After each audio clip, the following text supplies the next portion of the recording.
Planet layak huni terjauh adalah Kepler 1638b. Letaknya di konstelasi Sinus, hampir 3000 tahun cahaya dari kita. Planet ini termasuk dalam kelas superbumi, lebarnya 2 kali lipat dan beratnya 4 kali lipatnya planet asal kita. Gravitasi di sana akan terasa lebih kuat, bahkan lompatan biasa akan jauh lebih sulit bagimu dibanding di bumi. Meski begitu, jika planet ini benar-benar layak huni, kehidupan setempatnya akan terbiasa dengan kondisi seperti itu.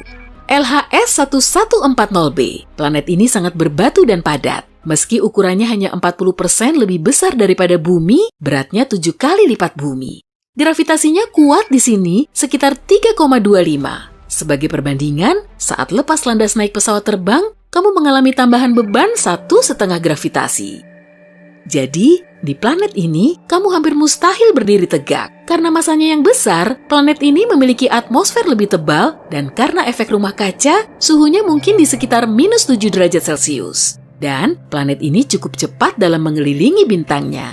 Planet ini berputar penuh hanya dalam 24 hari.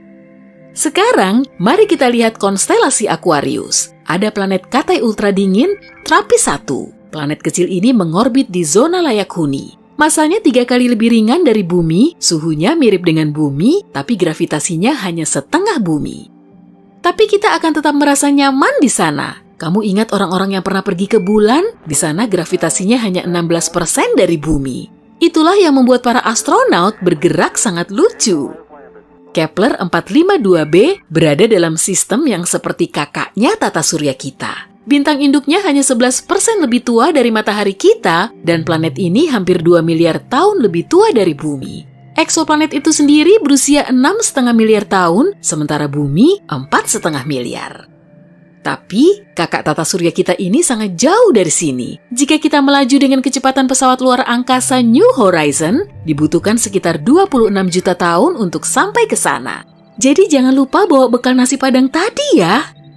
Ini adalah eksoplanet terdekat dari bumi, Proxima Centauri B. Planet ini mengitari katai merah Proxima Centauri yang merupakan bintang terdekat dengan matahari. Planet ini hanya berjarak 4,2 tahun cahaya dari kita. Fomalhaut B, planet yang satu ini emang aneh banget. Bukan karena namanya sih, tapi karena telah hilang secara misterius. Planet ini pertama kali difoto pada tahun 2008 dan kala itu menjadi sensasi. Ilmuwan memperkirakannya sebagai eksoplanet raksasa, tapi ternyata masanya kecil dan terus runtuh menjadi serpian debu. Gerak-geriknya mirip awan debu masif.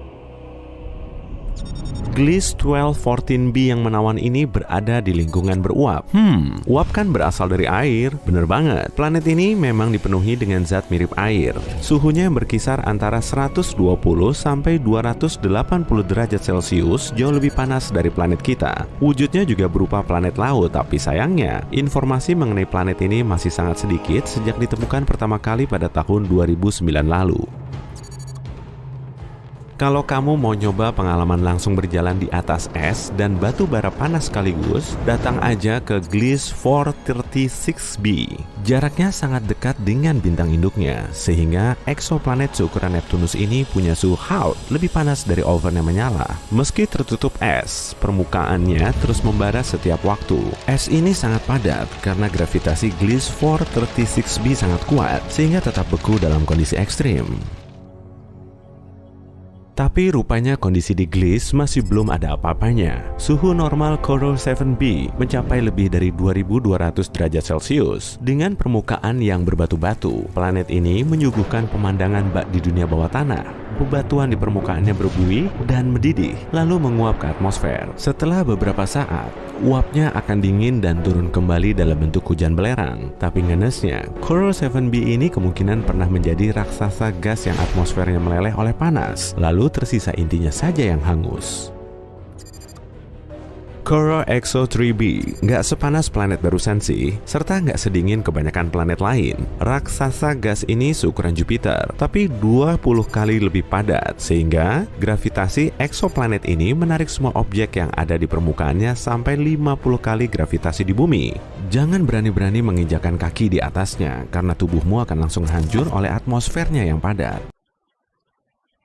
Planet Trace to Be selalu berhiaskan langit malam tiada akhir. Dan tentunya bukan malam indah yang bertabur cahaya bintang di langit cerah loh ya, tapi malam pekat bersuhu panas. Raksasa gas Trace to Be berukuran sekitar 1,5 kali lebih besar dari Jupiter, dan permukaannya jauh lebih bisa menyerap panas daripada arang. Di sana juga mungkin terdapat cahaya merah gelap karena udaranya sepanas lava yang baru dimuntahkan dari dapur magma.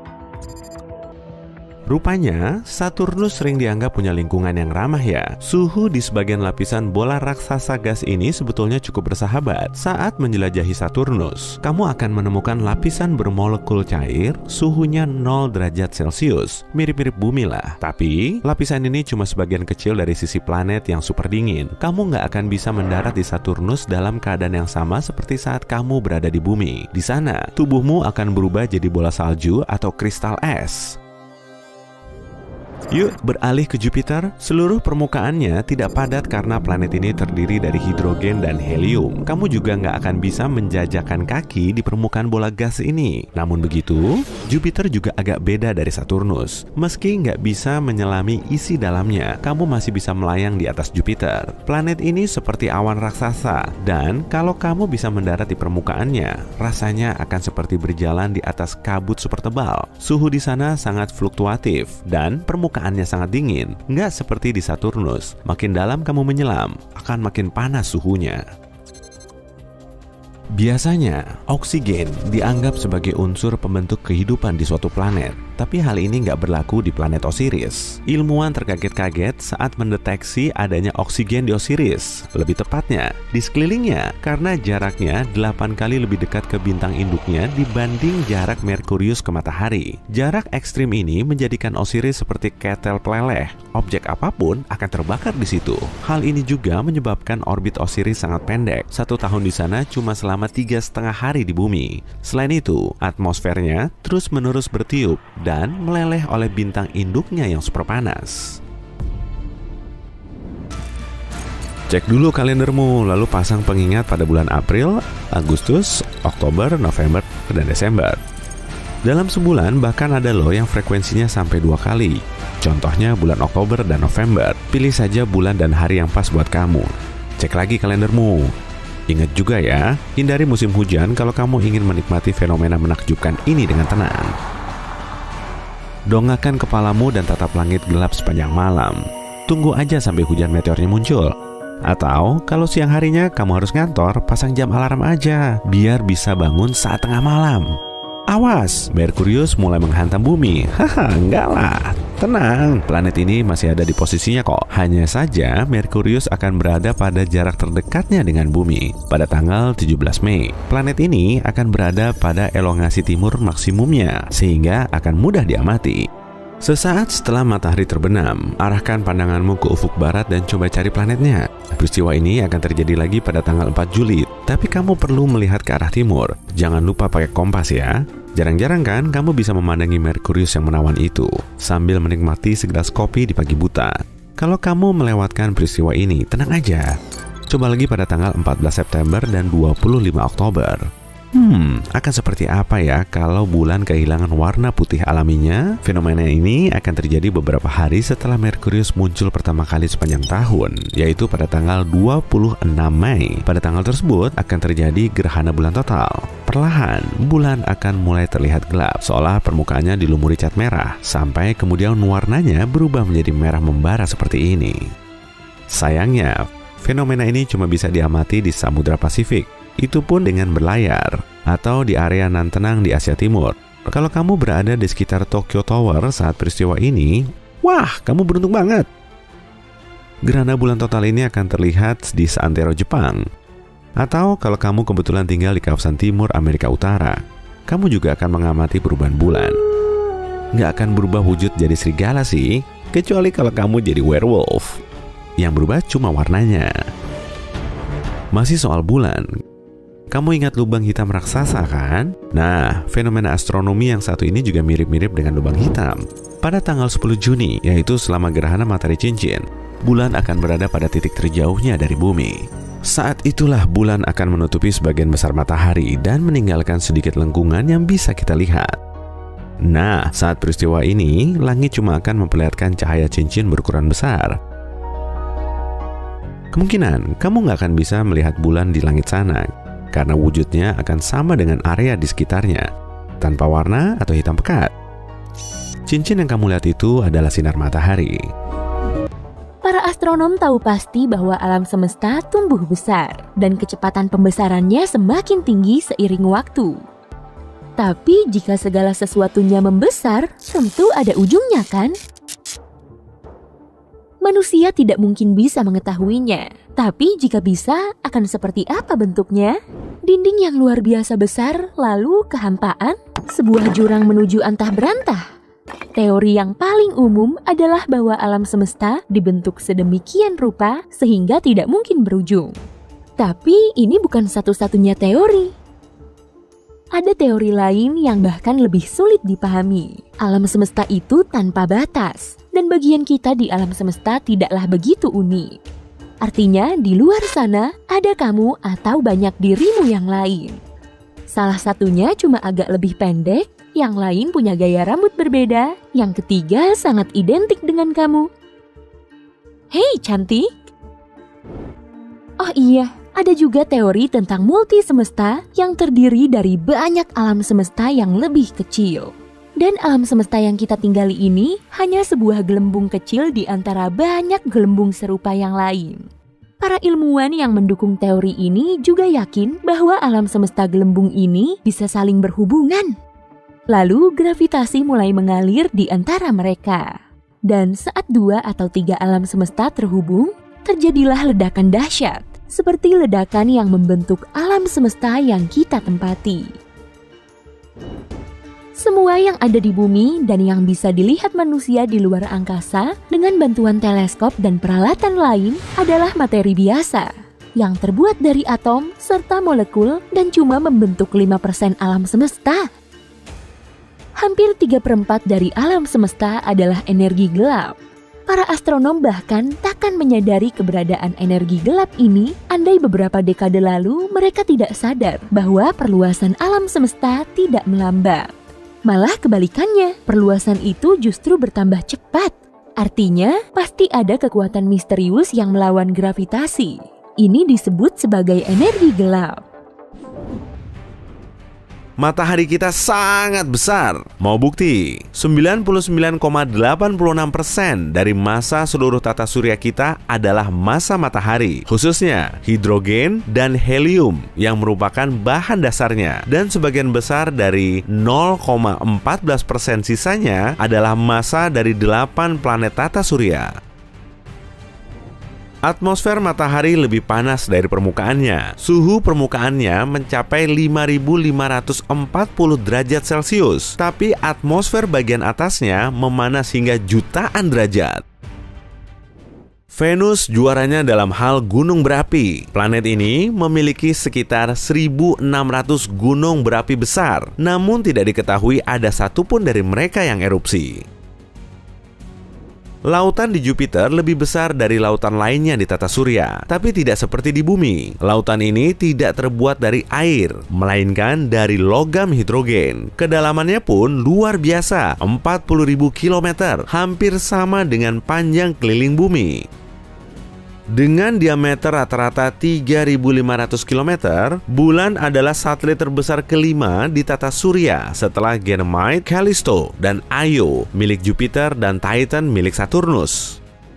Ada lubang hitam raksasa berjarak 250 juta tahun cahaya dari kita yang mendengungkan suara terdalam yang pernah terdeteksi di alam semesta. Bunyinya 57 oktav lebih rendah dari C tengah di pianomu. Ia sekitar 1 kuadrilion kali atau 1 dengan 15 nol di belakangnya, lebih rendah dari apapun yang bisa kita dengar. Galaksi Bima Sakti dan galaksi Andromeda akan bertemu setelah 3,75 miliar tahun. Mereka saling mendekat satu sama lain dengan kecepatan yang sangat tinggi. Saat kedua galaksi ini bertabrakan, mereka akan membentuk galaksi elips yang besar. Saya tidak hidup lagi kala itu. Merkurius berusia beberapa miliar tahun. Pada tahun 2016, para ilmuwan menemukan kejanggalan pada permukaan planet ini menunjukkan ukurannya menyusut. Setelah penelitian lebih lanjut, ditemukan bahwa Merkurius belum menyelesaikan proses pendinginannya. Di luar angkasa, astronot bisa kehilangan sekitar 1% dari massa otot setiap bulan. Untuk mencegahnya, mereka harus tetap berolahraga ketat selama 2 jam setiap hari. Bintang seukuran matahari dapat bersinar selama 10 miliar tahun. Usia matahari sekitar 4,5 miliar tahun dan setengah dari sumber energinya telah habis terbakar. Setelah kehabisan energi, tahap kehidupan bintang yang berikutnya pun muncul. Tekanan internalnya menurun, tapi gravitasi terus menekan. Pada suatu titik, bintang tersebut bisa saja hancur akibat beratnya sendiri dan mengecil hingga ukuran intinya saja. Proses ini terjadi selama hampir 1/4 kecepatan cahaya. Kurang dari setengah detik, bintang yang besar berubah menjadi benda kecil dan padat. Peristiwa ini menciptakan gelombang kejut yang dahsyat dan menyebabkan lapisan atas bintang tersebut meledak. Sekarang, jumlah energi dan materi yang sangat-sangat besar terlempar berhamburan di luar angkasa. Pada saat ini, cahaya bintang tersebut meningkat jutaan bahkan miliaran kali.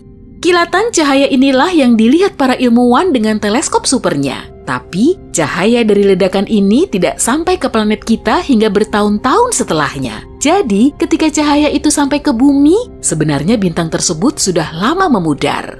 Pada titik ini, bisa terjadi beberapa kemungkinan, tergantung pada ukuran bintangnya. Jika masanya kecil, seperti massa matahari kita, maka selama beberapa bulan, kilatan cahayanya akan menjadi semakin terang dan terang hingga mencapai puncaknya. Kemudian, energi ledakannya mulai menghilang, semakin redup, dan mendingin. Setelah beberapa tahun, suhu bintang ini akan sama dengan suhu luar angkasa, dan bintang ini akan menghilang sepenuhnya. Tapi, semakin berat bintangnya, semakin menarik kejadiannya. Bintang yang berat membakar energinya terlalu cepat dan punya umur yang lebih pendek. Bintang yang beratnya 8 kali massa matahari dapat hancur menjadi objek aneh yang jarang ditemukan di alam semesta. Bintang neutron, diameternya hanya 10-20 km dan dilapisi kerak terbuat dari logam keras setebal kira-kira 800 meter. Beratnya bisa mencapai 2 kali matahari dan bintang ini punya gaya gravitasi yang kuat. Kamu boleh saja gagah perkasa di bumi, tapi kamu tak akan bisa mengangkat 1 buah jarum atau korek api sekalipun jika berada di bintang ini. Selain itu, tubuhmu akan tertekan di atas permukaan bintang ini seperti kue panekuk dan tak bisa bergerak. Tapi ada juga bintang yang beratnya puluhan kali berat matahari. Ledakan supernova sebuah bintang yang sedikitnya 40 kali lebih berat dari matahari akan menghasilkan objek paling ganjil dan misterius di alam semesta, lubang hitam. Mula-mula terjadilah sebuah ledakan super terang. Gelombang kejut menyebar membawa serta debu dan materi dari bekas bintang menjadi seperti kabut. Dan di tempat ledakan tersebut, hanya tersisa 1 objek berbentuk piringan hitam kecil yang merupakan benda terberat di alam semesta. Saking beratnya, gravitasi benda ini membelokkan ruang dan waktu di sekitarnya. Ya, semakin dekat kamu ke lubang hitam, semakin lambat waktu berjalan bagimu. Kalau kamu bisa mendekati salah satunya, tinggallah selama beberapa menit pada orbitnya. Saat kamu kembali ke bumi, kamu pasti tidak akan mengenali rumahmu lagi. 1 menit di lubang hitam bisa sama dengan 1 bulan, 1 tahun, atau 1 dekade di bumi, tergantung seberapa berat lubang hitam tersebut. Tapi jangan terlalu dekat, kekuatan gravitasinya sangat kuat, bahkan cahaya tidak akan bisa keluar dari sana.